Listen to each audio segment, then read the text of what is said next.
ചെമ്പനീർപ്പൂവിൻ്റെ നാളത്തെ എപ്പിസോഡിൻ്റെ പ്രമോയിലോട്ട് എല്ലാവർക്കും സ്വാഗതം. അപ്പോൾ രേവതി പറയുവാണ് പൂ കെട്ടുന്ന ടൈമിൽ എനിക്ക് വിശ്വസിക്കാൻ ഇപ്പോഴും പറ്റുന്നില്ല, അത്രയും വലിയ മഹാഭാഗ്യമല്ലേ ഇപ്പോൾ സംഭവിച്ചെന്ന് പറയുമ്പോൾ സച്ചി പറയുന്നുണ്ട്, നീ നോക്കിക്കോ രേവതി, ഇതോടുകൂടി നീയും നിൻ്റെ പൂക്കടയും സൂപ്പർ ഹിറ്റെന്ന്.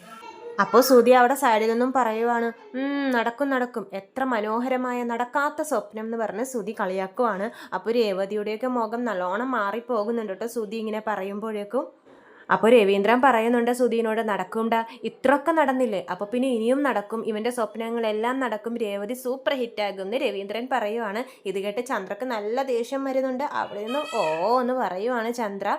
അത് കഴിഞ്ഞിട്ട് കാണിക്കുന്നത് നമ്മുടെ ആൻ്റണിയാണ്. അവൻ എന്നെ അടിച്ചതിന് തിരിച്ചടിക്കാൻ ഒരു അവസരം കാത്തിരിക്കുമായിരുന്നു ഞാനെന്നാണ് ആൻ്റണി സച്ചിയെക്കുറിച്ച് പറയുന്നത്. അപ്പോൾ ഈ പൂമാല കെട്ടുന്ന കാര്യം ആൻ്റണി അറിഞ്ഞിട്ടുണ്ട്. അപ്പോൾ ആൻ്റണി പറയുന്നുണ്ട്, നാളെ കല്യാണത്തിൻ്റെ മുഹൂർത്ത സമയത്ത് ആ 500 പൂമാലയുടെ വണ്ടി അവിടെ എത്തരുത്. ഏതായാലും ആൻ്റണി കുറേയൊക്കെ പ്ലാൻ ചെയ്തിട്ടുണ്ട് ആ മാല വണ്ടി തട്ടിയെടുക്കുക.